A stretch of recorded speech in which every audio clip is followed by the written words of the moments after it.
Nebraska players doing CrossFit to get to the locker room, dusty roads, and Tom Osborne in tight red pants. This is a video of completely random Husker factoids. When I was building Paper Memorial Stadium, every day when I sent out an update, I'd also send out a random Husker factoid. Well, when I come up with these factoids, I didn't want to send out multiple tweets in a day, so I started saving them on a notepad on my phone. And by the time the project was actually over, I still had a couple dozen factoids left over on that notepad. So I'm going to compile them all into one video. So let's go back and start with that first completely random Husker factoid.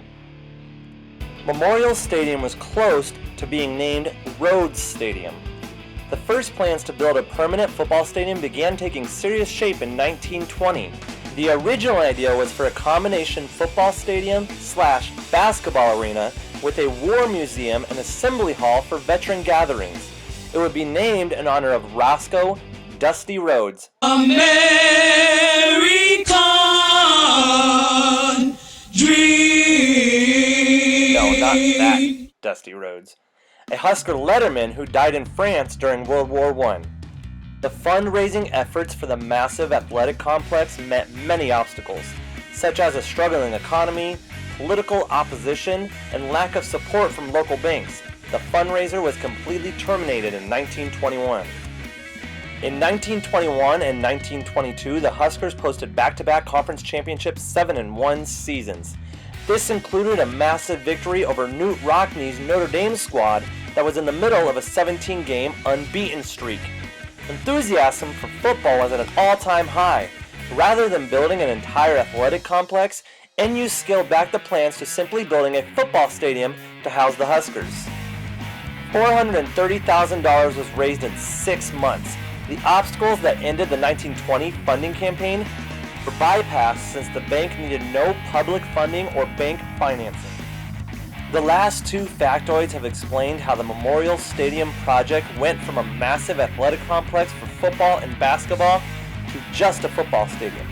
The football stadium was built to keep up with the enthusiasm that came with NU's success on the field. At the same time, the enthusiasm for basketball waned because the b-ball team's success on the court. Or should I say lack of success.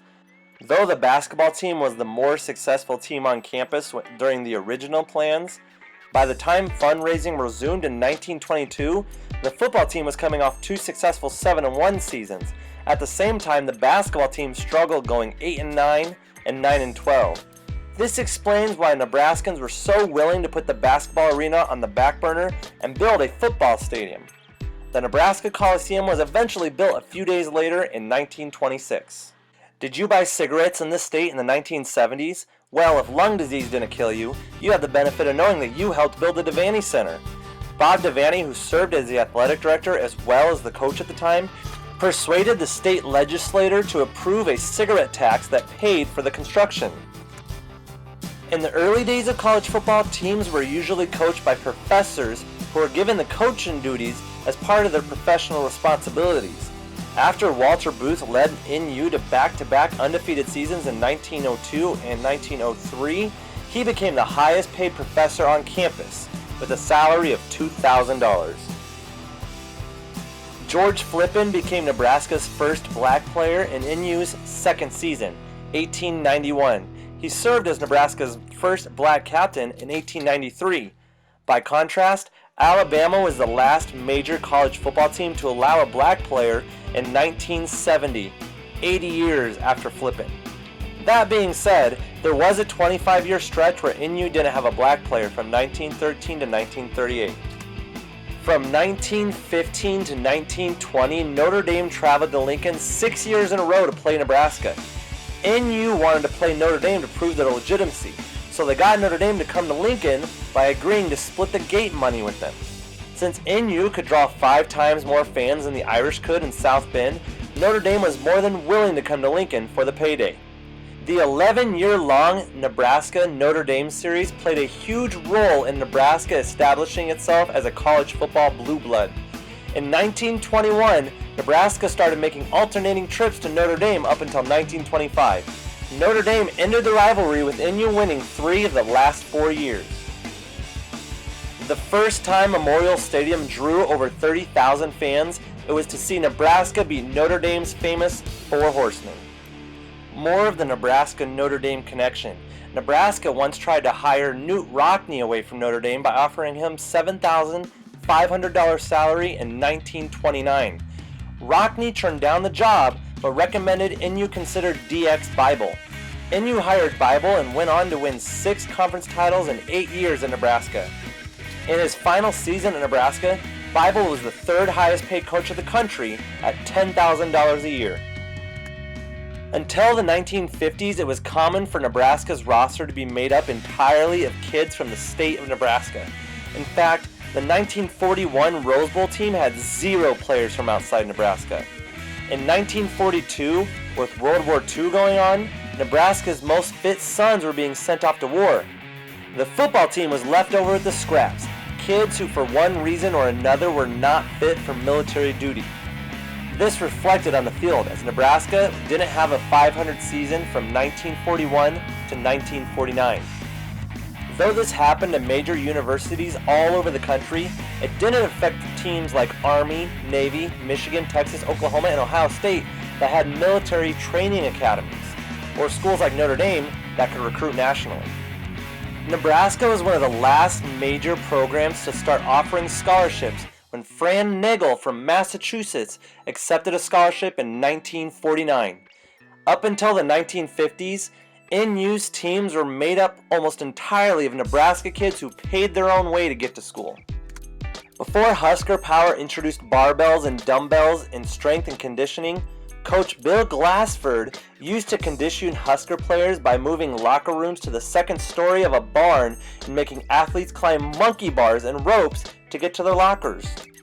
Can Nebraska wear 1966 throwbacks? No particular reason other than these look so dang good. Here's another idea for throwbacks. When Nebraska plays Oklahoma in Norman in 2021, it'll be the 50th anniversary of the game of the century. Not only should Nebraska wear throwbacks, they should go into the fine detail.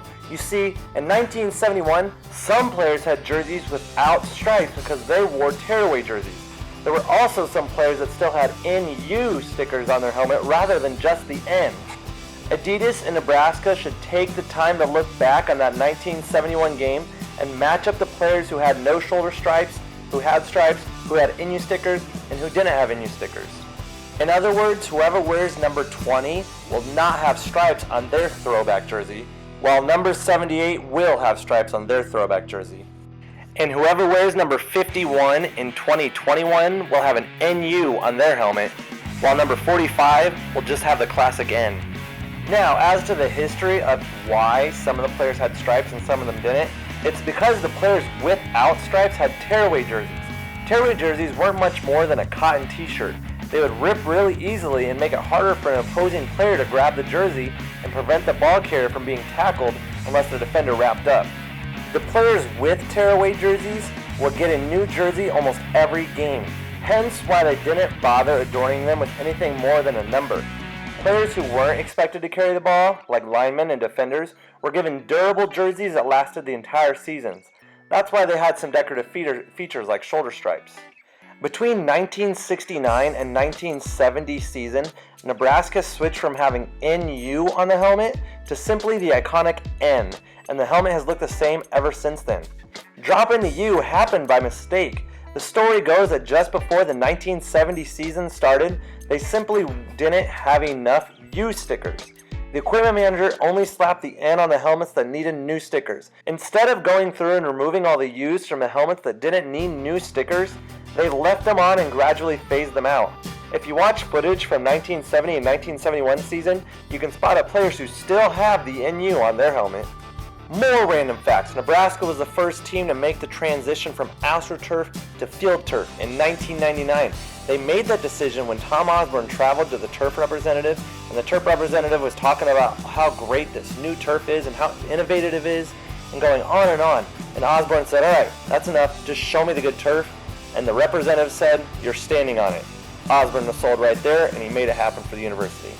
Leading up to the 1971 Orange Bowl, when Nebraska was playing for the 1970 National Championship, over 46,000 fans could put their names on a telegram that they sent to the team in Miami. Let's skip ahead to the 1995 Orange Bowl. You ever notice that a lot of the Nebraska players have different Orange Bowl logos on their jerseys throughout the game? Some of them have an Orange Bowl logo with a white backdrop, some of them have one with no backdrop. It appears the players that did not have the white backdrop on their FedEx Orange Bowl logo also don't have Apex logos on their jerseys, which means they're wearing their jerseys from the previous year's Orange Bowl, whereas the players with the Apex logos are wearing brand new jerseys that Nebraska got halfway through the 1994 season when Nebraska signed an endorsement deal with a company called Apex. More random stuff. Does this sound familiar?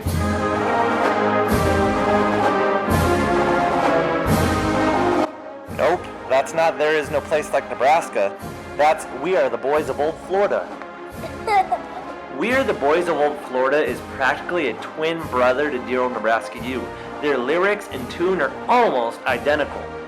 Both schools introduced their fight song in the early 1920s. It's unclear whichever song came first and why each song is so similar. We can, however, assume that one school copied the other school. The University of Chicago and Toledo Public Schools also have very similar fight songs, but they don't match up as clearly as Florida and Nebraska's. Stealing fight songs isn't that uncommon. Boomer Sooner is stolen from Yale, and North Carolina stole a portion of Boomer Sooner from one of their fight songs. We've all heard the factoid that Memorial Stadium is the third largest city on game day.